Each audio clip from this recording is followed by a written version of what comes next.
Good evening, everybody. Welcome to Looking Deeper. This is Denise King Francisco, aka Dana, and the Reverend Sandra Herrick. Hey, Lady Hawk. Sandy, how are you?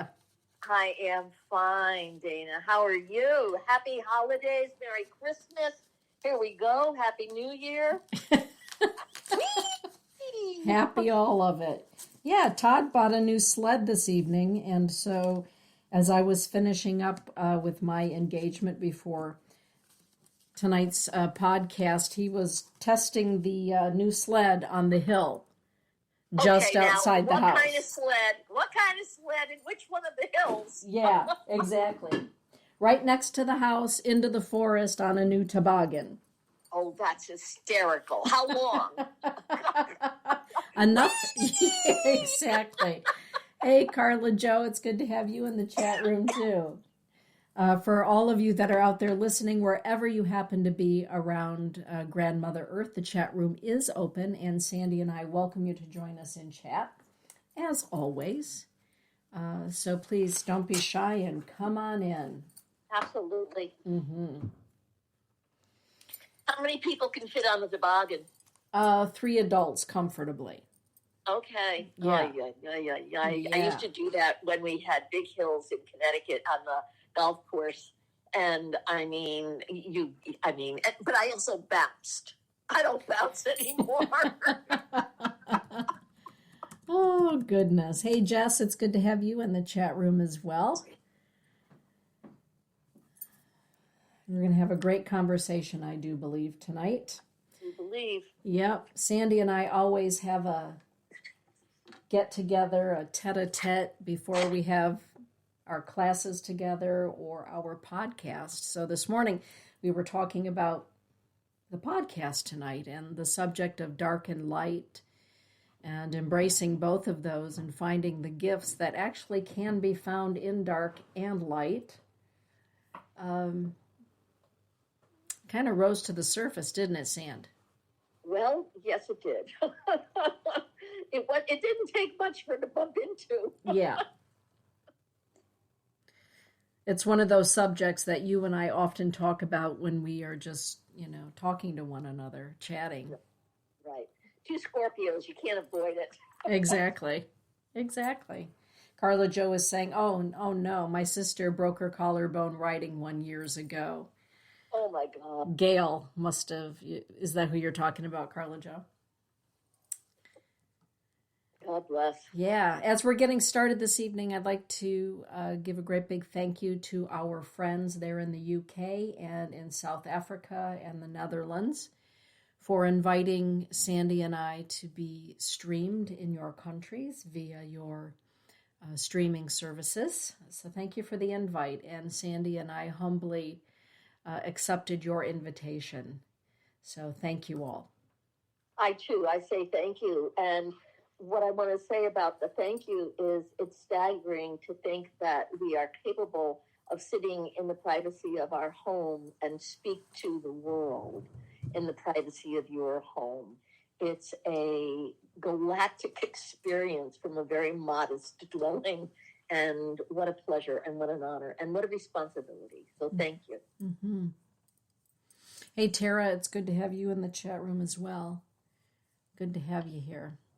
So as all of you know, whenever Sandy and I are having a conversation once a month on Looking Deeper, we invite you to participate by being in the chat room and sharing your thoughts and your ideas. And for those of you that are in the chat, if you could go up to the top of the chat room and hit that heart, which is the Spreaker version of a like button, I would really appreciate that. And I know Sandy would too. Hey, Lily, it's good to have you here too.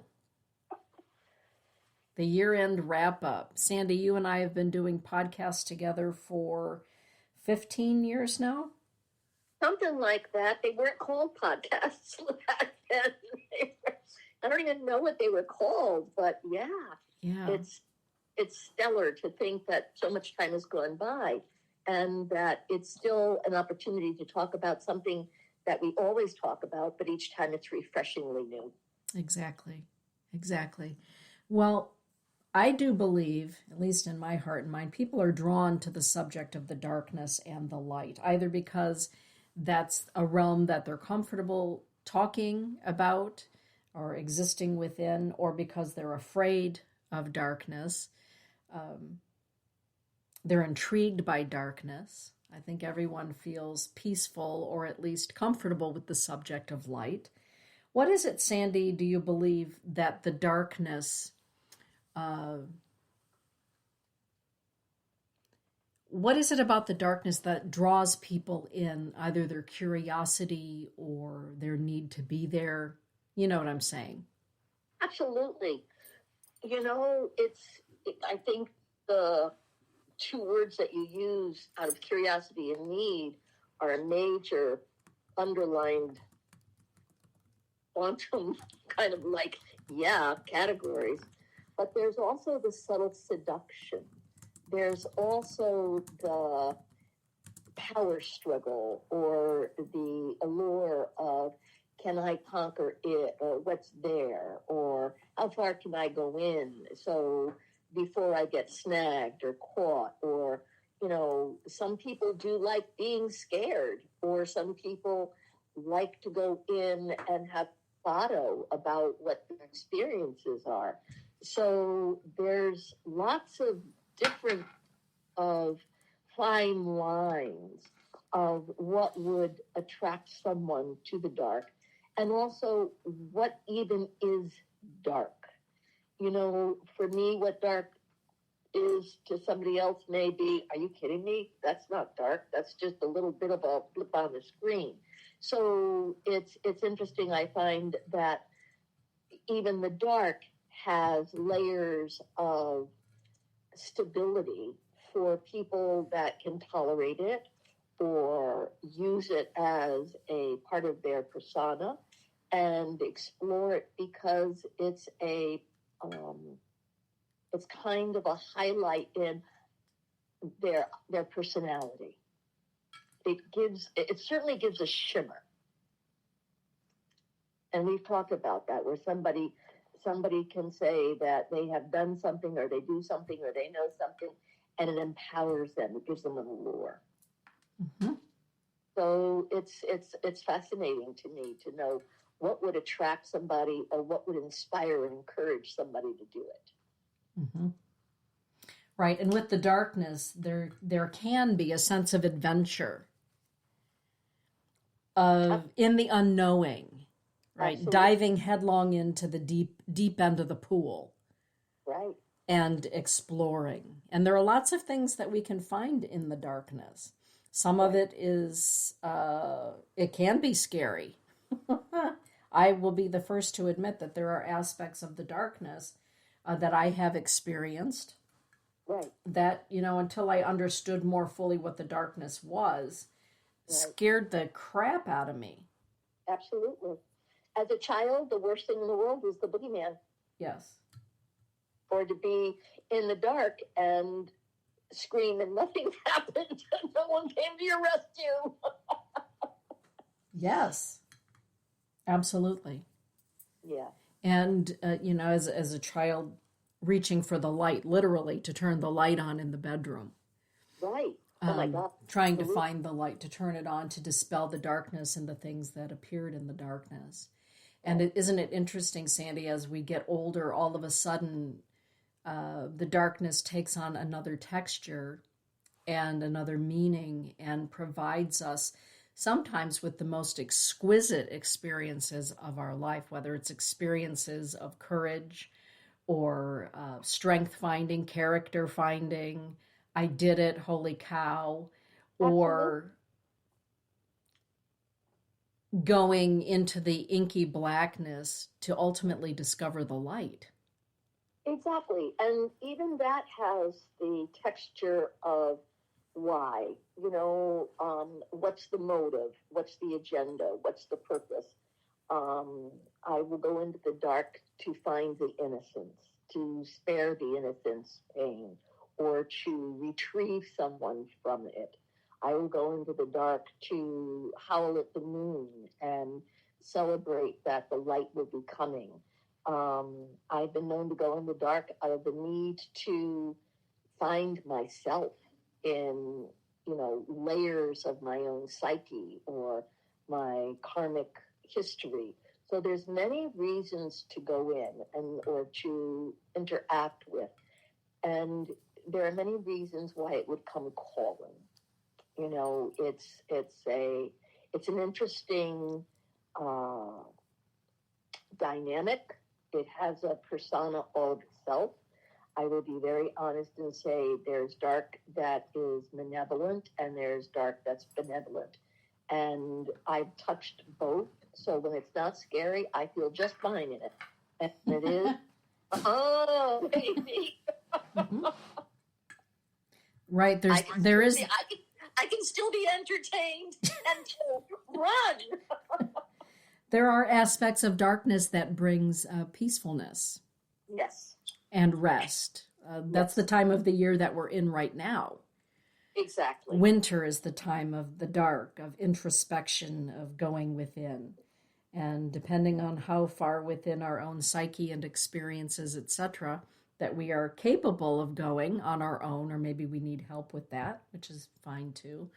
It's incredible what happens when we find what we're looking for. It can either be something unexpected, where we find ourselves slaying a dragon we didn't even know existed within. And when we do that, we think, really, that's all that was? Or, holy crap, I can't believe I survived.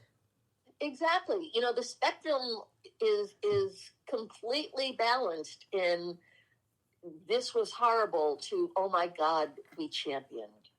Yes. And, I can't say I've always come out of the dark with a win, but I've certainly come out with experience. And I've fought my way out, too. It's that place of it's not always easy to get in, and it's not always easy to get out of.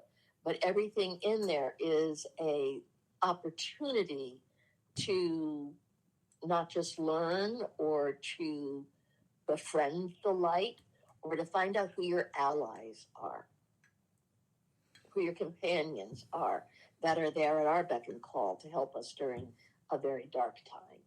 Oh, I think we're going to have a good conversation tonight. Good. That was a great intro. Good. Into our dialogue. Carla Jo is saying, don't you think also the movies and books out there tempt some with power over themselves and others? Oh my goodness. Yes, Carla Jo. Let's start there, Sandy. Sure. The suggestion of something being salacious. Which movies are you thinking of, Carla Jo? Right. There are all kinds of shows and movies like Netflix. There's so much available to us, YouTube, etc., that really presents opportunities, as she's saying, for people to be tempted into realms that they are not prepared for. Absolutely. And, again, I want to be able to say that in this day and age, the power of suggestion, you figure about what was the dark 50, 60, 70 years ago or hundreds of years ago. The dark would have been something that was a story told. It would have been an experience that said, don't go there. We want to control you. Or something about evil, something about ghosts, something about hauntings, something about the fear of the dragon, the fear of the witches, the fear of the macabre, the fear of death. I mean, and you brought it beautifully into play with, since we have this visual spectrum of entertainment and we left books. I mean, books on some level are even as scary because it makes your own psyche decipher what you're reading, and you create your own vision of the description. But when you look at the movie or something, it's somebody else's interpretation. And, like, oh, for God's sake, that looks stupid, or really scared the heck out of you. Mm-hmm. I have turned things off. I mean, there are things that's like, no, I don't need any help. No, thank you. Yeah, there are certain things I won't watch, and there are certain things Todd and I have turned on on the TV, and he and I both looked at each other and said, number one, we can't believe it's on TV. And, Right. What about the people that say, I think I'll do that tomorrow. I'll go to the, whatever metaphysical store or what have you, and I'm going to set up shop without Right. being properly trained in Mm-hmm. the arts. Yeah. There's so many. There's a new one out that I just heard of, The Wheel of Time. And, it's about power and struggle. I mean, if anybody watched The Lord of the Rings, that was the beautiful story of good and evil, innocent seduction, and how dark do you get to go to Mordor. One of my greatest scenes, I've told you this before, was in the first Lord of the Rings when Liv Tyler is one of the elves, and she's on the white horse, and she grabs Frodo, and she's riding as fast as she can, and the dark is thundering after her. She crosses the river and turns around and speaks in Elven and conjures the stream into a herd of white crashing horses and washes away the dark, that the evil is eliminated in a cascade of beautiful white foamy frothy water that looks like horses. To me, that is the power of, and I could feel it, the power of knowing something to stop the dark in its track as you hold the innocence, as we feel that we have rescued something even within ourselves. And I'm going to go one more movie that I love. It's a tongue-in-cheek, it's Practical Witch. And yet, at the end of the movie, when they do the exorcism with the brooms and they all start to, put the brooms together and they start to do that incantation, I can't watch that scene without getting emotional. Mm-hmm. It's a tribute to when the power of enough is enough. Like Gandalf, evil will not pass here. That somebody says, and what I think is beautiful because of exactly what you do, my blood, your blood, our blood. That something comes and the bond of blood, the bond of we belong, can conquer the dark from separating you from the bond of being able to belong. The dark literally seduces us from belonging and seduces us into, you can only be good if you belong here. Come belong to the dark. That's a major seduction to someone that's lonely or lost. Mm-hmm. That's a great way of putting it. Thank you. The separatedness. And there are people who are separated by the light as well. They're out of balance with the light. Exactly. And you have to kind of reel them in out of a make-believe world as well. and not necessarily a make-believe world, but in regions that are unbalanced in the light. So to have balance in both dark and light, because we carry both. Right. And there's been enchantment in the people that say that they're light when they become a cult, when they become the dominatrix to someone's soul in the name of God. And one would go there again to foster a bond or to feel that they belong because they don't know how to live without some parental structure telling them what to do and how to be in the name of God. And they will justify it as the purest realm of light to belong and that they're safe because you follow the rules and then you don't have to worry about anything. That is some of the darkest stuff I know about because they use the name of the light to seduce you into control. Yes. So the darkness can be shrouded by light, which is confusing for people. And, there are times when we hear, well, I just thought that they were just love and light and unicorns and fairy farts, whatever. You know what I'm saying? And then the reality of the darkness having been veiled in all of that presents itself. And we can all be caught off guard. So it's not something I've experienced that. In what way? In befriending people or learning from people, being part of a group that is veiled in the persona of community, of love, light, all of those things that we find comfort in, only to find out that the light or the projection of light was just that. It was a projection that actually veiled something quite the opposite. Exactly. I mean, have you ever experienced that? Of course. Even in the form of religions, I mean, to be honest, in the beauty of growing up in my own timeline in the 60s, being a woman, that all of a sudden the question of what is our sexual permissiveness? How do we conduct our lives? In the Catholic Church, you were supposed to be a virgin until you were married. And in the 60s, we were, as women, given permission, sex, drugs, rock and roll, to experience our sexuality. But then were we banished from the sacredness of being allowed to belong to an organization that says, through us and only us can you be with God. So there's that challenge of, and I think it's the most innocent, most vulnerable challenges of how do I experience and express myself and still get to be accepted and belong, when what is challenging me is to grow away from the same thing that says, stay here, you'll be safe. But in my need to, I think out of the innocence?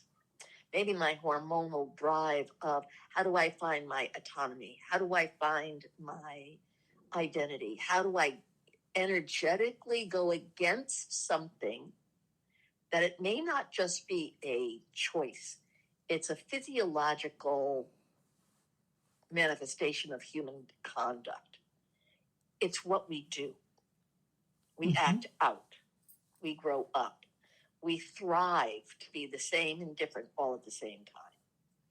And the dark, interestingly enough, allures because we have a bravado. And that bravado can, I'll show you. If you don't want me, I'm going to go over here and I'll show you. All that stuff is really human. The human psyche. If I'm not loved, then where do I go to get love? And that in itself is seductive. And the dark loves that. I mean, sex trafficking right now is all about that. I don't feel loved, and somebody says, come on over here, and they're snagged. So, you know, what is dark? How dark is dark? I have a lot of respect for people who can go into the shadows of the psyche of what it means to explore the dark and not be touched by it, but to stand with it and say, I see you and I want to stop you, or at least fight with you so you stop hurting others. That, what does that even make you feel when you hear that? Because we all want to be avenged.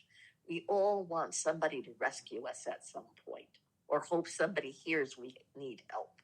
Right. Well, for me, imbalance, whether it's an imbalance of too much light or an imbalance of too much dark, to me, the imbalance comes in when we are separated from understanding who we are, fully understanding who we are, and giving our power over to. So whether we are giving our power over to an institution that is veiled in light, or we give our power over to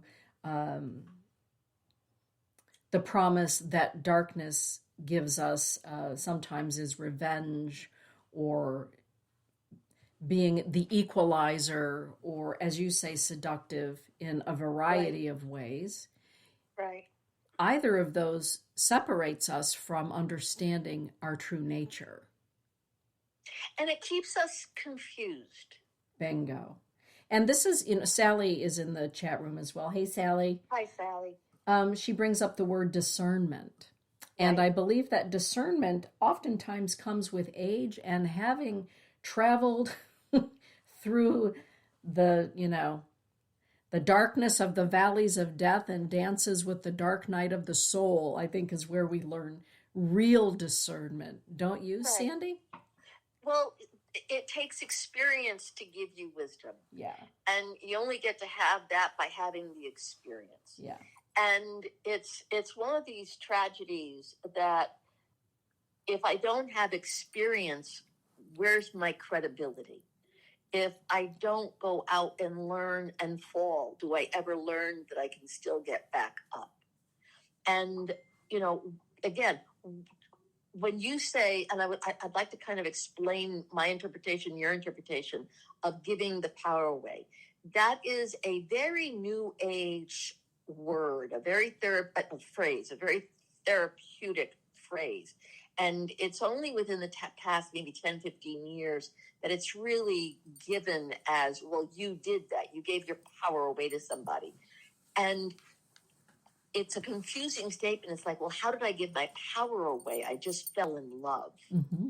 How did I give my power away? I just wanted to be with someone. What do you mean I gave away my power? So let's talk about that, because that is going into the dark without even knowing it. Well, letting someone gaslight you. Right. It's giving it away or relinquishing it, I believe, is something that is done step by step. Yes. And it's a slippery slope. Yes. And we can slide sometimes very quickly into the abyss, or it can be so gradual that until we finally see ourselves sitting in the abyss without even a match, right, to light the darkness. Right. And here's what we say to ourselves or ask ourselves: how did I get here? Exactly. How did I get here? Right. And shame is the epitome of dark. Yes. Because it keeps you in the dark if that shame stops you from feeling the respect to be able to stand up and walk through or away. Yes.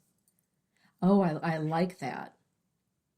Thank you. Mm-hmm. I like that because oftentimes we can remain in those dark places until we find the courage or somebody gives us the sacred space to talk about the times of darkness or the experiences of darkness that have, come to us. Sometimes it comes knocking on the door. Of course it does. And we get too cozy with it. Yeah. Because it is hard work to make a decision to change. And I can't even tell you how many times I would say something to my mother about some of the darkest moments of my life. And then she goes, well, at least. And it was like, at least what? At least you're okay. Well, at least you're there. Or at least you have somebody. And it was like, yeah. And that's gaslighting. Yes. When you're literally sharing your confusion, your pain, or your I don't know how I got here. And someone does not say get out or think or make some decision or see where you are, where they're just like, well, but you kind of have to stay there because that's what you decided. Well, that you made your bed, lay in it. Oh God, that was a big one. I'm even shocked that I just said that. Mm-hmm. Mm-hmm. And being gaslighted, that's what that means. I mean, really, that's a new phrase to you're told an altered reality for you to be confused about the truth. And that is a darkness. Mm-hmm. And if our brain slips into, wait a second, was that comfort? Somebody just told me I didn't really have it as bad as I thought I did. And we start to condition ourselves to absorb the dark, think that, oh, well, I can tolerate it. oh, well, I'm used to it. I've learned how to be this way. That you condition yourself to stay in that incredible dank of the foulness of not having a joyful life or a full life or a life that gives you permission to be alive even as who you are. Truly who you are. They steal your own identity. That's when you give your control. You've given control. Someone else is controlling your opinion of yourself. Someone else has taken control of your idea of reality and your strengths. Someone has taken control over what you can and cannot do and or change your life. And we believe them. That's us losing our self-control. And that is sad. Well, there's a lot to think about already. Thank you.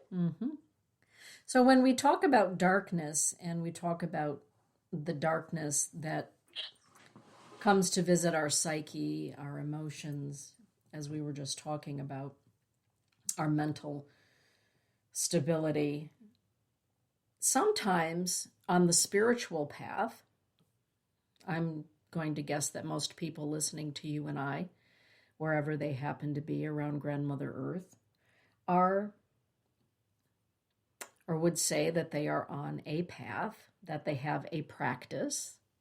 They're seeking. They're seeking. They're on a journey. We're all seeking, Absolutely. right? Sometimes upon the path, when we pick up the mantle of, well, I'm going to walk the path of light, and I'm going to make sure my guardian angels are always with me. And so in doing that on my spiritual journey as Bilbo Baggins, right, with Gandalf at his side, sometimes the darkness, as in spiritual darkness, comes a calling. Yes. And we can be ashamed that we, as a declared practitioner of light, have had to do the waltz with the dark night, or that we got tangled up with an experience with the darkness, or that darkness got through our barrier of the bubble of light. Right. And we can be embarrassed. We can feel ashamed and shut down. Exactly. Well, it's a matter of our shame comes from our ego. And that ego can be fragile or it can be belligerent. And I know I have experienced shame that has offered me great depression or the feeling of absolute self-defeat. Because what I thought I had achieved or done was so completely flipped into, good God, really look at what happened or what had got done. And the being brought to the knees, being given the opportunity to be humbled and reassess, and also find out that there are episodes, Dana, in our lives that come to conclusion not in a good way of being pretty, but in being slam dunked into where are you, what are you doing, and is this who you really are?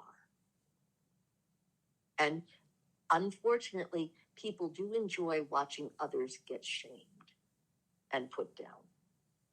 So we hide, we're embarrassed. And it does take, depending on the situation, I mean, I've had people try to shame me and it's like, I don't wear that, or not from them, or it depends on what's going on in my own identity at that point. But when I have worn that shame, or it cloaked me, or I believed it, it took a tremendous amount of re-navigating, not just who I know myself to be, but how I know myself to be me again. and to take the experience and know it's something I will be honest in that place of, yes, I needed the experience. It was mine to experience because it was brought to me to have. Not everybody has everybody else's experiences. They're all very intimate and personal. We can have similar situations, but ours is ours. And this, in my own path, I have to say, maybe because I'm Scorpio, maybe because I'm got one hand on the hip and the other, walking down the street saying, "I'm me, here I come." Who knows? But there's that rhythm of episodes where each experience that I have either gone into the dark or been shamed by the dark, it qualifies me. My dog is barking at the dark as we speak. It qualified me to know something about me or learn something about me or to understand something about human behavior, energy, spirit. The titles can be really very broad, but in this way, they're precise in my experiences gave me training that I didn't always appreciate, nor did I think I could endure. Because when we're shamed and we're in that dark, we're separated and we don't know if we're loved or lovable, or if we can repair ourselves to be loved again. And that fractures us. Mm-hmm. And so love is always an ingredient in here. Can we talk about that? Let's talk about that. You start.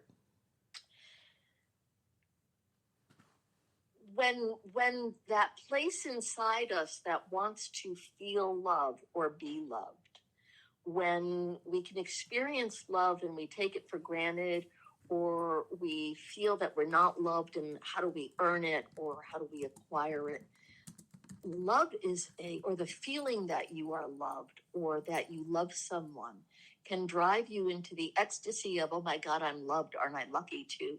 I love you. Why are you leaving me? But I love you. All that stuff. I'm ashamed of how I'm rejected by something I love.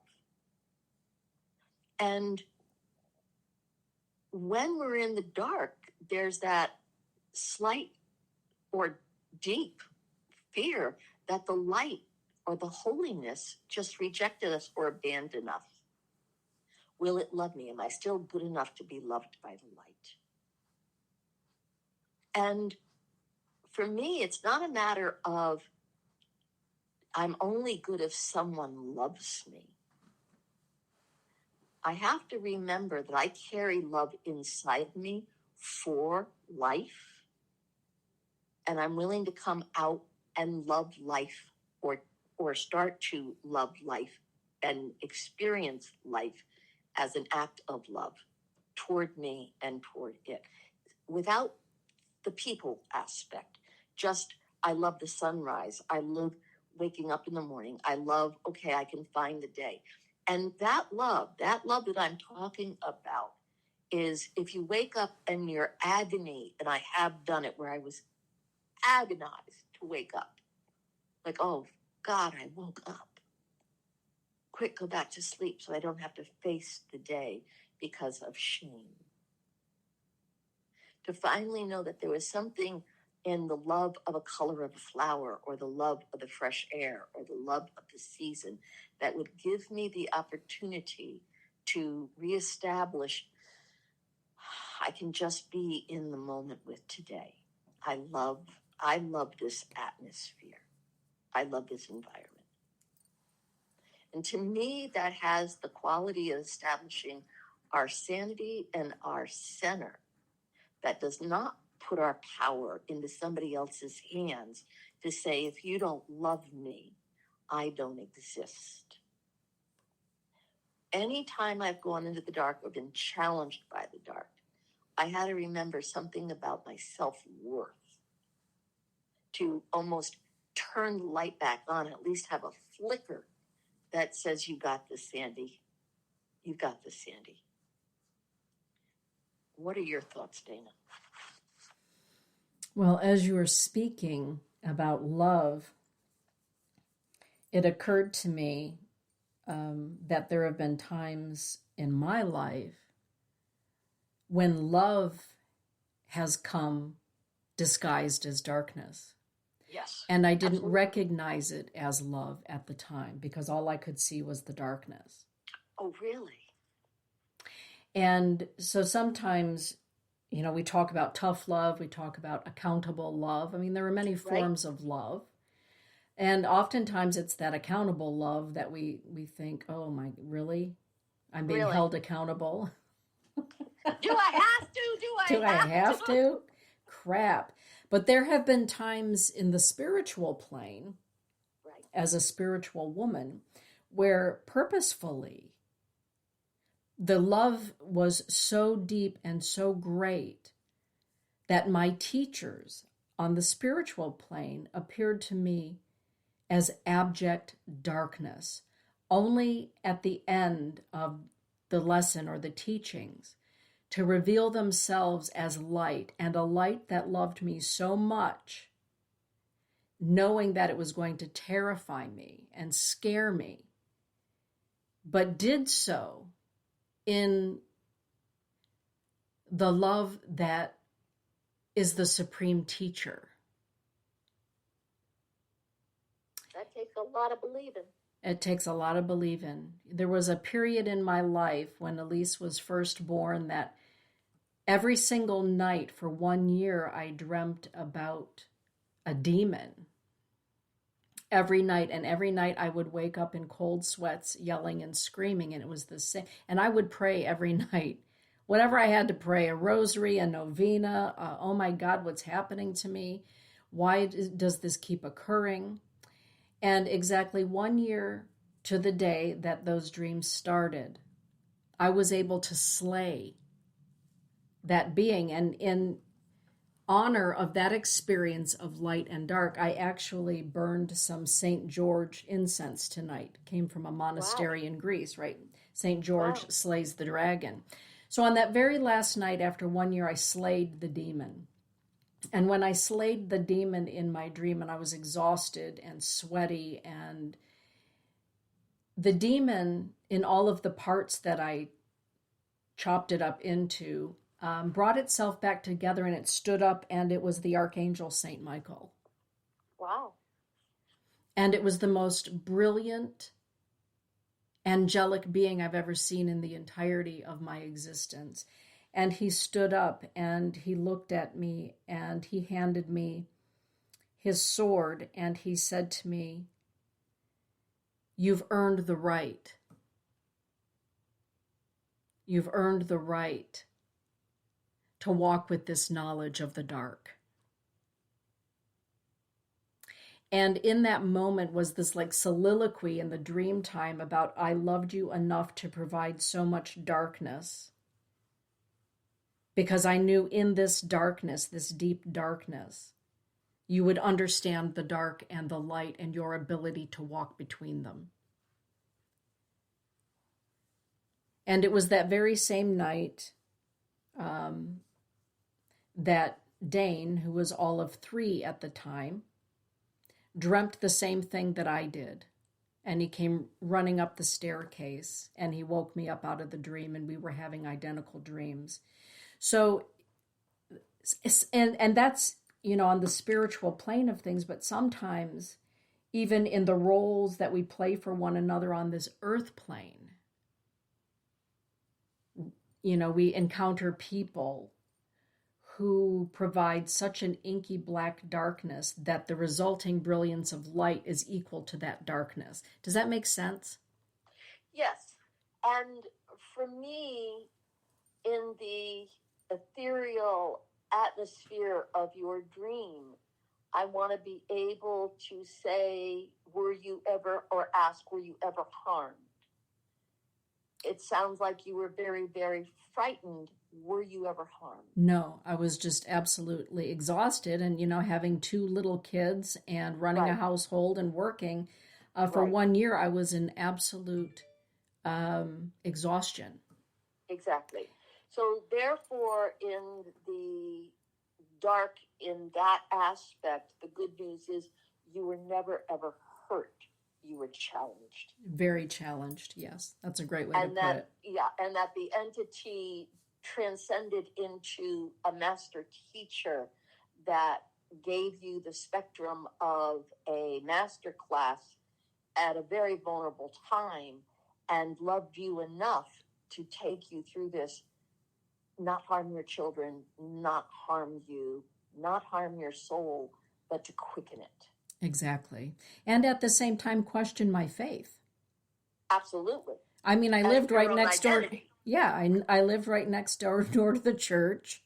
Father Marty was, a frequent at the home. And so sometimes I would go over to the church to pray. Why do these dreams keep haunting me? Kind of like, a Christmas carol. I was kind of like Right. Ebenezer Scrooge, wanting to draw the curtain around my bed. But even in that case of Ebenezer Scrooge, Jacob Marley, in all of his horror, gave Ebenezer the gift of understanding. Exactly. And so we're talking about something about the metaphysical teacher or teachers of light and dark. And I want to be really clear, not the thirst of the dark that truly is intending and can create harm. Right. Oh, yeah, because you and I have both been there as well. We've both been there too. So I want to be really clear that in talking about this, that the metaphysical transformation that you experienced at that time is unquestionable to you as a student being loved deeply by your teacher, that it will go to the shadow and the light for you to remember yourself. Yes. And that therefore it's a very different experience. And I've had many of those too, where that, whatever this shadow is that is bringing me up against some texture of energy that scares me, frightens me, lay in bed, have nightmares, and have to wake up and I'm alone in my apartment, terrified because there's something there. And it never hurt me, but it terrified me. And then there are people or entities that can intend malice or hurt. Oh, yes. And that teaching is very, very different, or that experience is a very different realm of, for us to offer compassion to them and not go, well, you're learning a lesson. But something is definitely on the spectrum of what's the experience and why.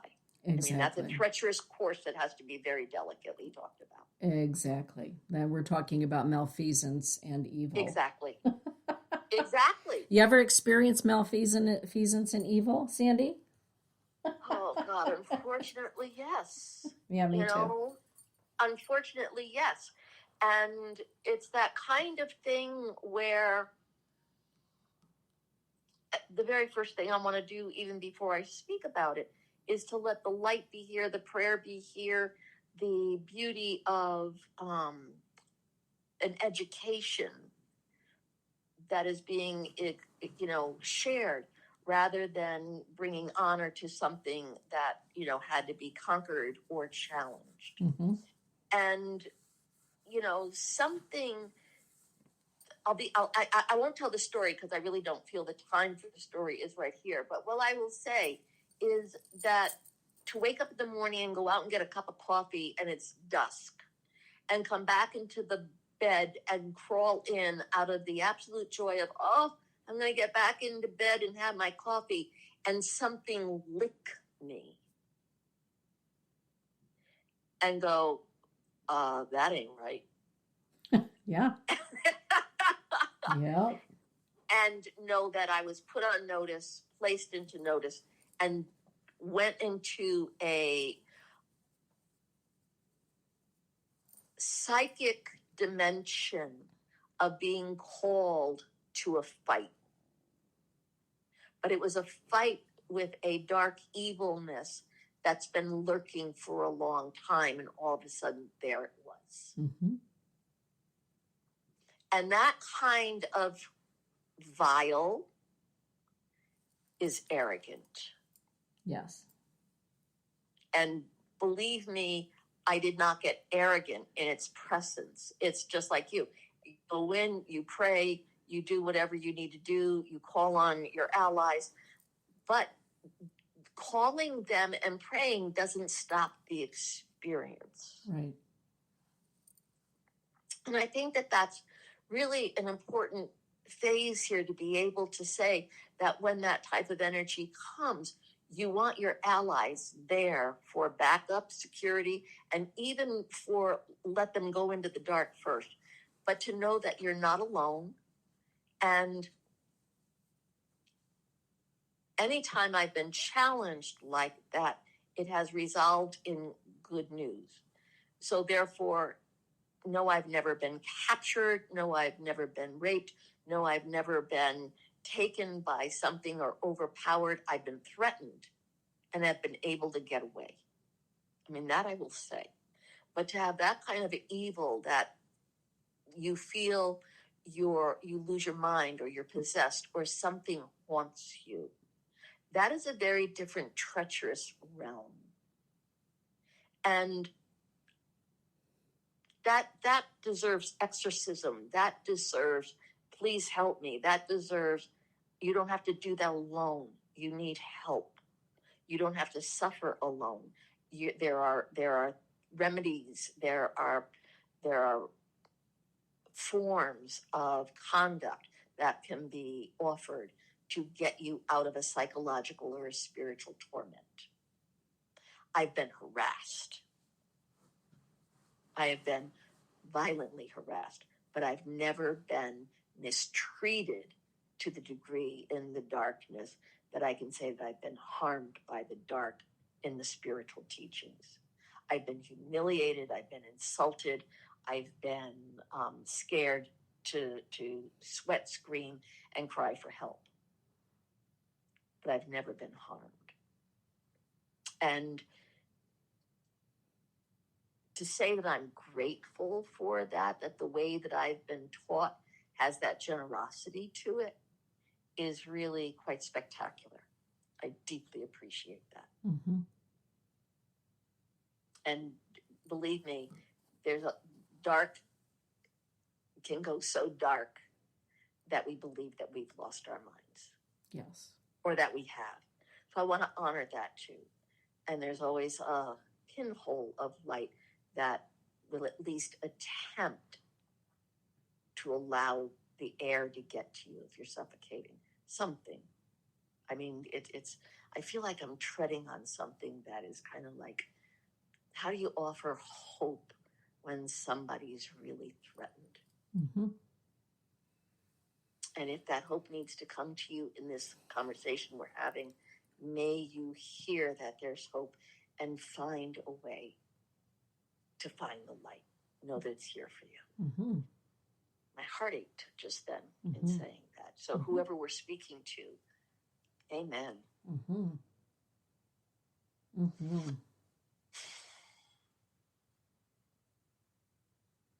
We've gone deep just then, honey.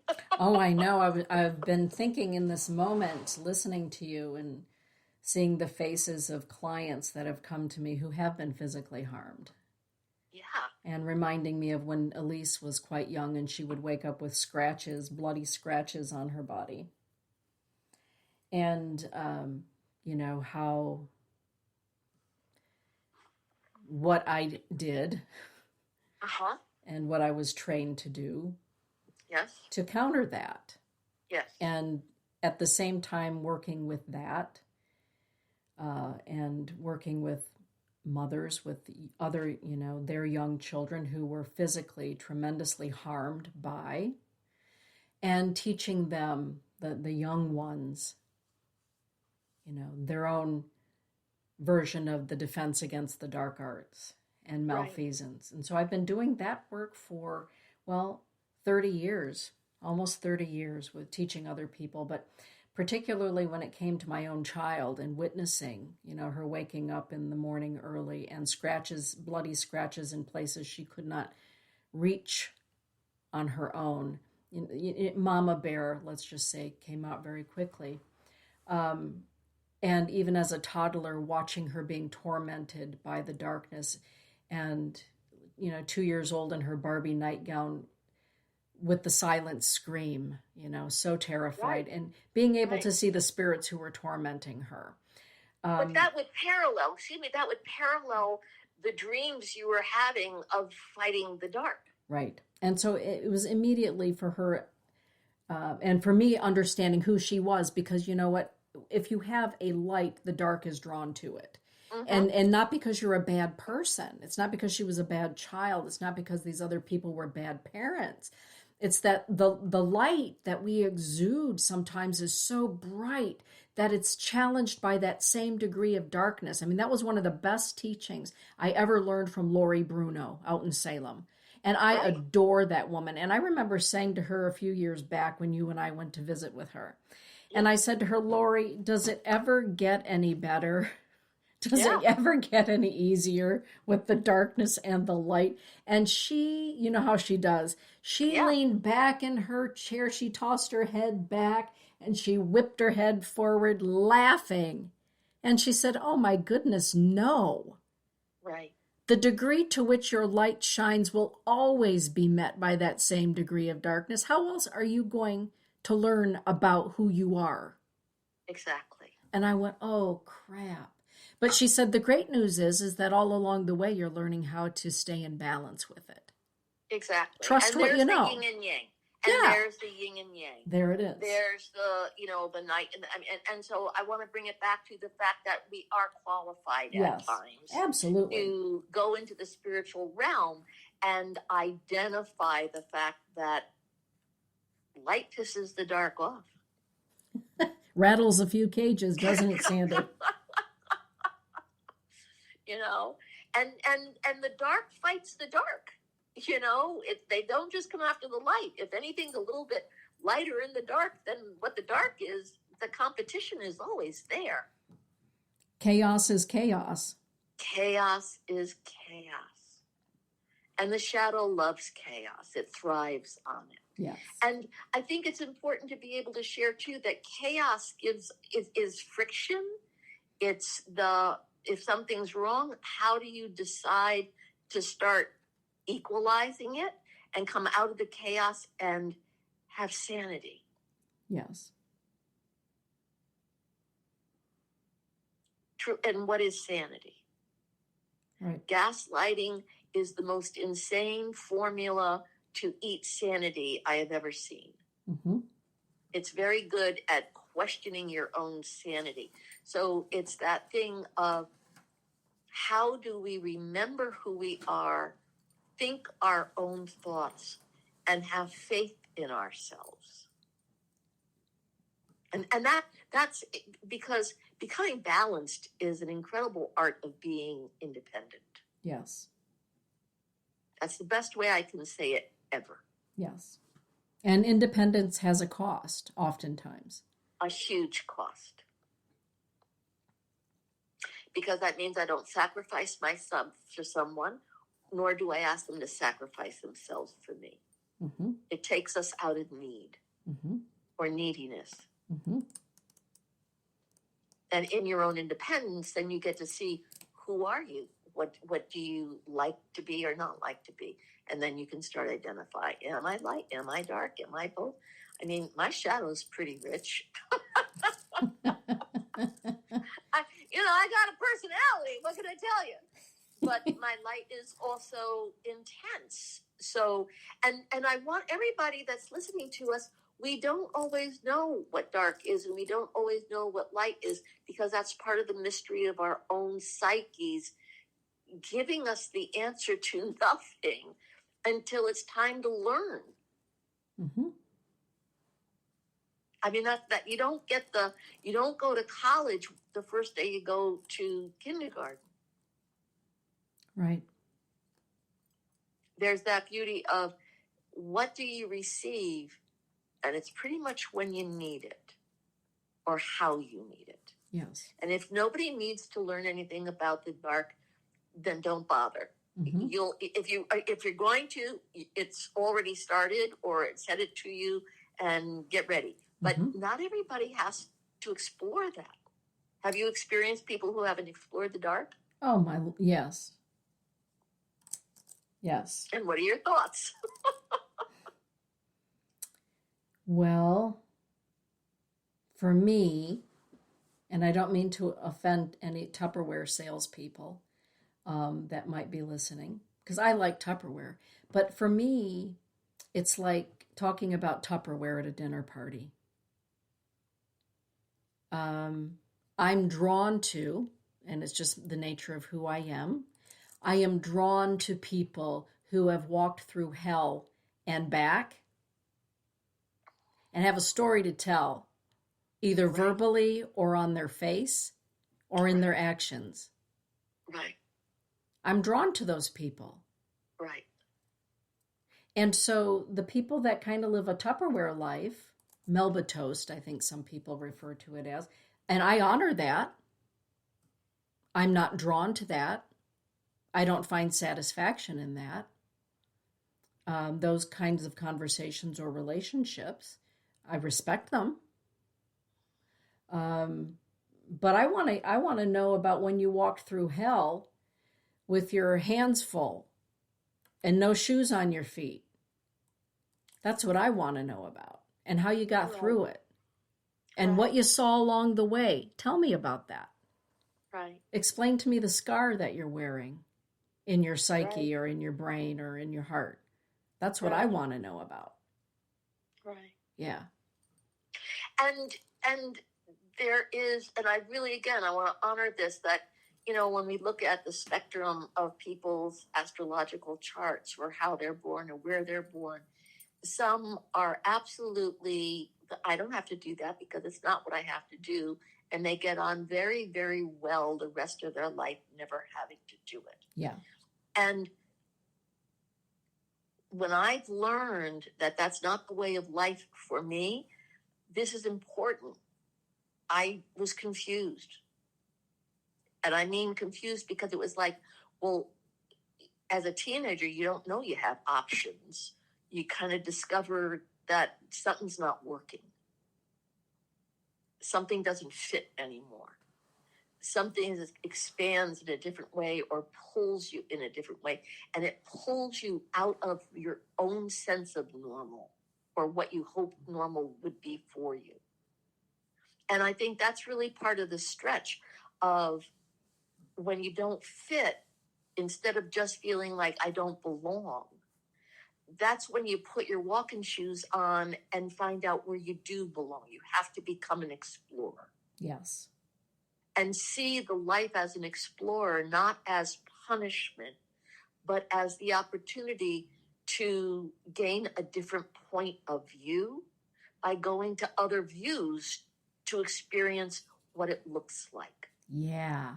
And that can be scary. It can be very scary. It can be very confusing. It can be very alone. Mm-hmm. It can be, it either feels like, you know, I'm the greatest adventurer there is, and I'm so independent, I don't need anybody or anything. I'm just going to go out and conquer the world. Or, oh my God, I've got excommunicated, and where am I going to go? And, you know, 50 years later, it's like, well, I went a lot of places. Mm-hmm. And thank God I was excommunicated, because it was like I didn't fit. It was actually, that's the dark. That's the gift. Yes.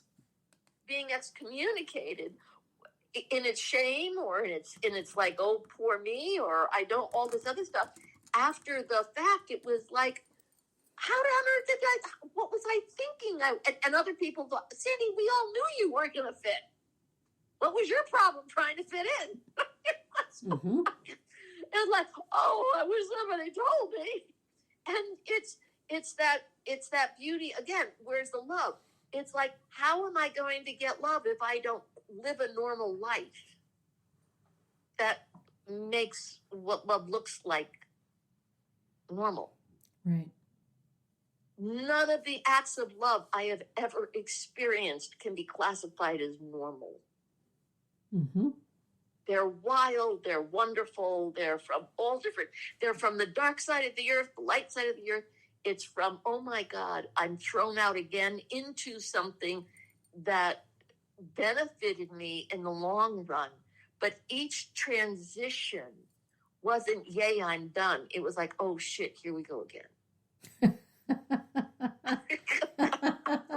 Uh-huh. And I say that lovingly, but I also say that with the heart that held that tear, that crying of, am I unable to live a normal life, or am I cursed, or am I unfit? All those doubts. And so going into that depth of, no, this is your life, Sandy. When will you make peace with it? And what was fascinating, and I mean this from the bottom of my heart, making peace with how chaotic my life is, not was, is, became radical information to keep me sane, because the chaos continues as long as my life does. And I've never been deprived of a lot of wonderful things, even though I thought I was miserable. Mm-hmm. Hindsight is 2020, and we do need the experience to learn, because my treasure chest now is also my war chest, because I can fight the good fight out of my treasure chest, because it has so many wonderful gifts in it. And I would have nothing if I didn't face the dark and the light equally. Because I've had when did you have to face the light and say, what the heck are you doing here? Don't shine so bright on me. I don't want to be seen right now. Yeah, a few times.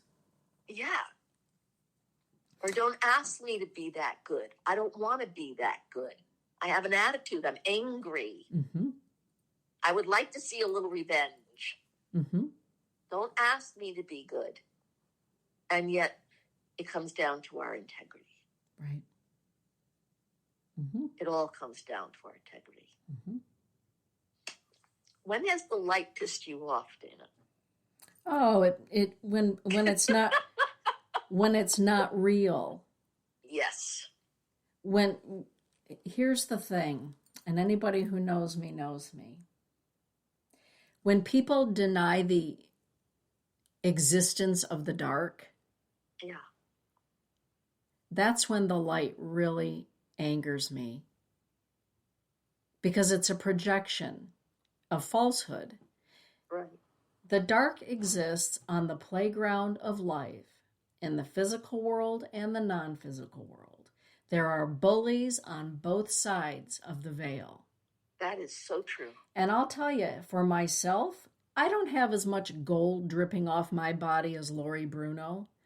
No, good God. That she and wears. All of hers are totems and talismans. Yes, and she wears them purposefully. Right. To walk in the world, ensconced in protection. And may we say she's a bona fide, classified, self-proclaimed witch. She is the high priestess, right? Exactly. She is Strega, baby. Yes. Sicilian. Yes. And so she is one of the most loving human beings I've ever met in my life.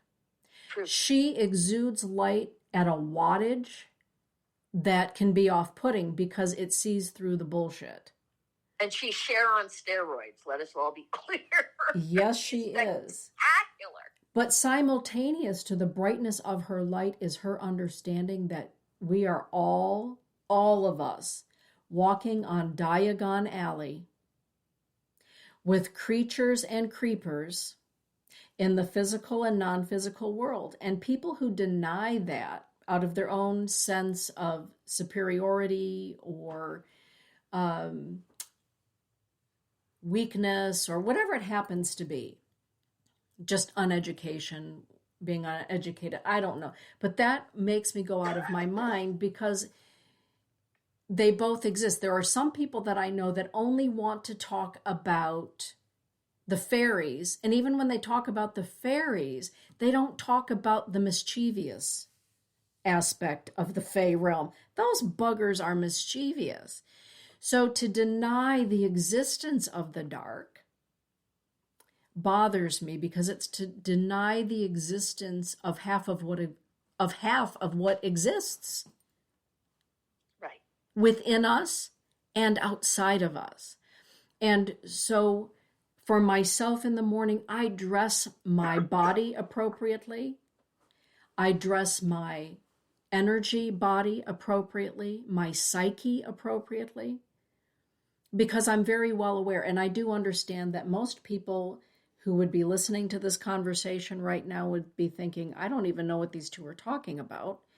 Right. But for those that do, the light angers me when it is projected by somebody who is projecting it to deny the existence of the dark. Does that make sense? Beyond being touched. Yes. Above it all. Yeah. Or that's for the little people to talk about the darkness. Right. That's for the people on high. Yeah. The people on high. Those for the people who haven't done all their work. They're the ones that get poked by the dragon. Right? And project onto people that they're dark. Yeah. Hey, Nikki. Nikki's laughing with us.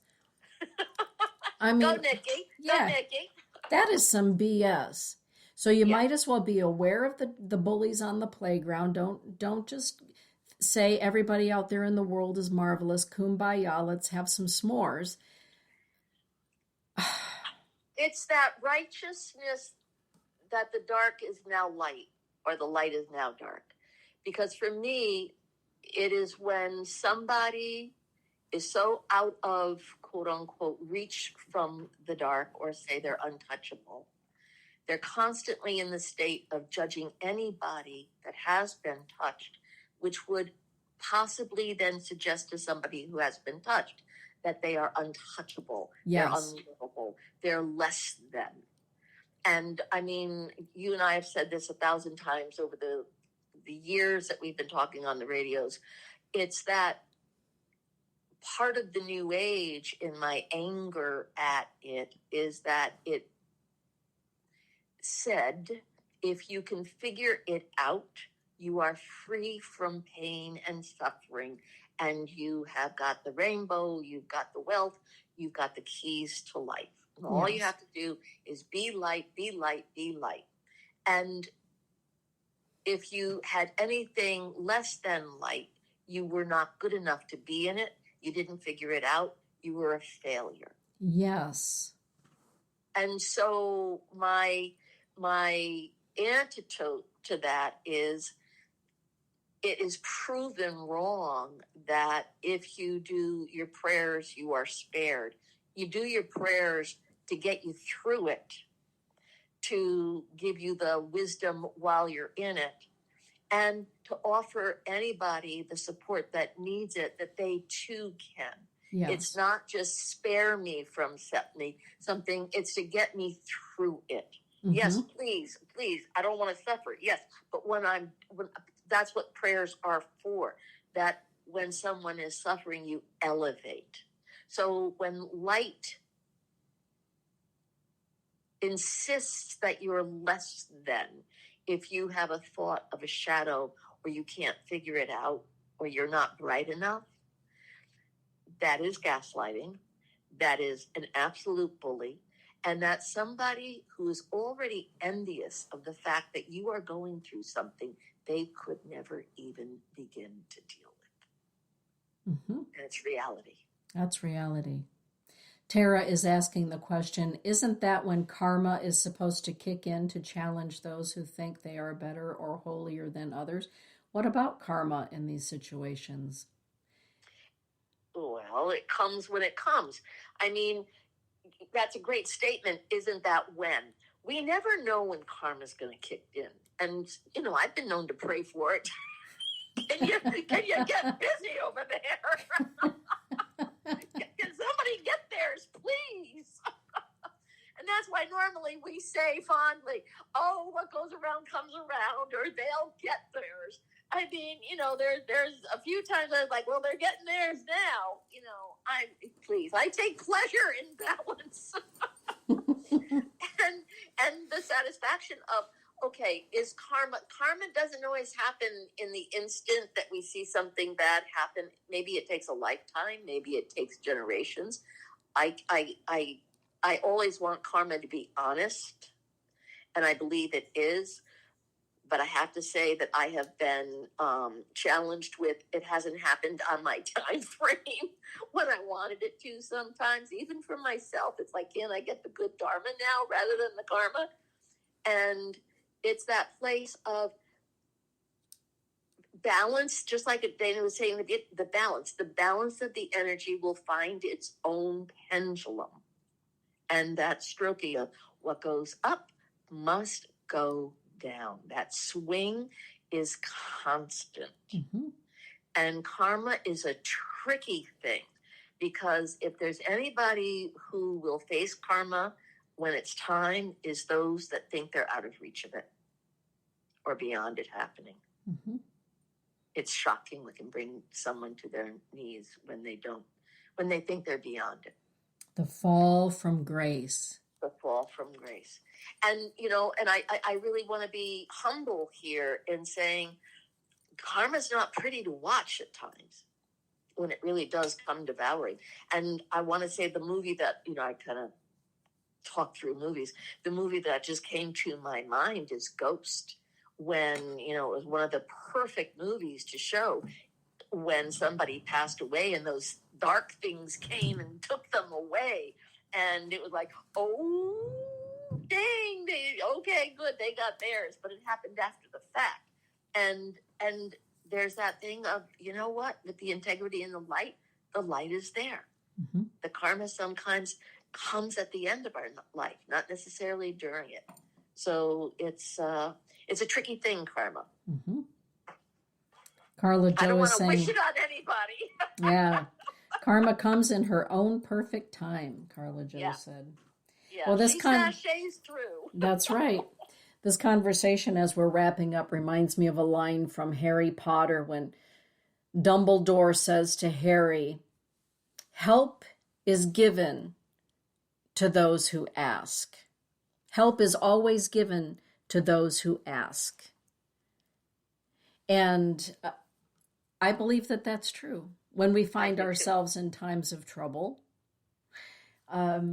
sometimes it's our ancestors that we go to, the elevated ancestors that we go to ask for help, or a favorite saint, or a favorite angel, or spiritual ally, or even our own soul.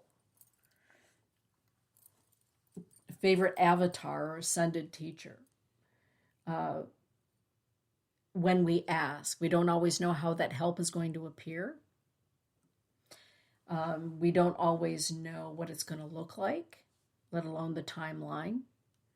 And sometimes when we find ourselves waiting for that help is when we sometimes learn to help ourselves, or we learn something about ourselves to get us out of the quagmire.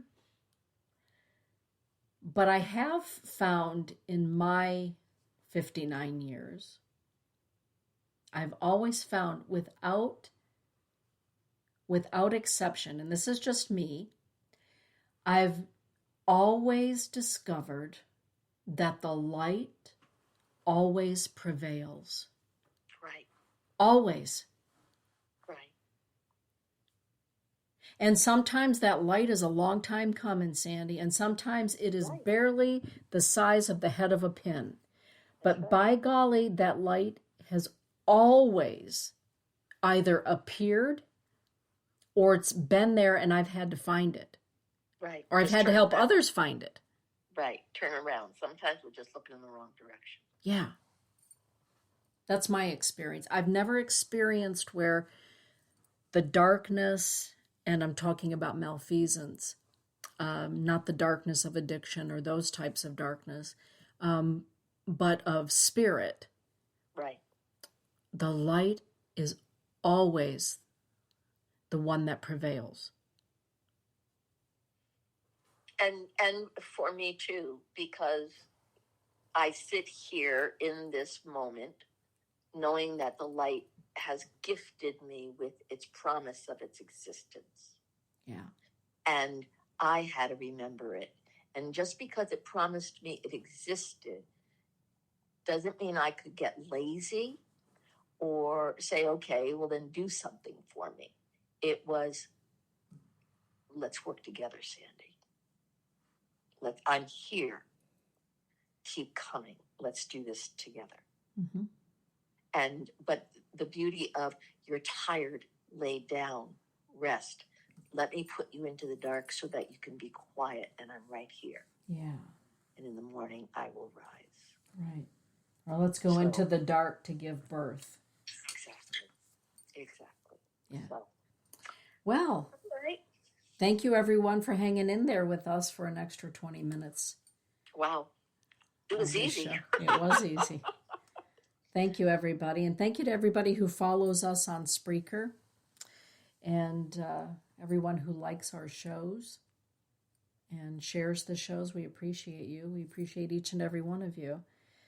And I wish you an abundance of everything that brings joy to your heart and to your soul in 2022.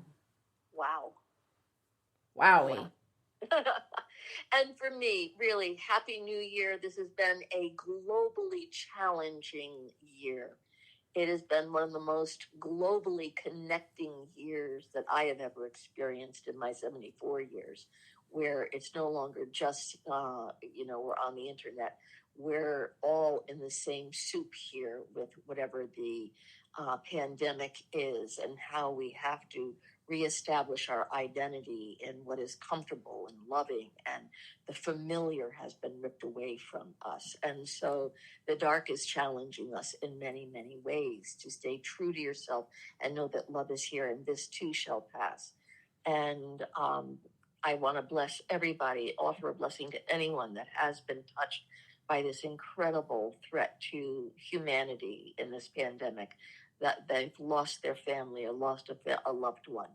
It's outrageous. It really is outrageous, but it's not the first time our world has experienced something like this. It's the first time we, in this moment as a civilization, have.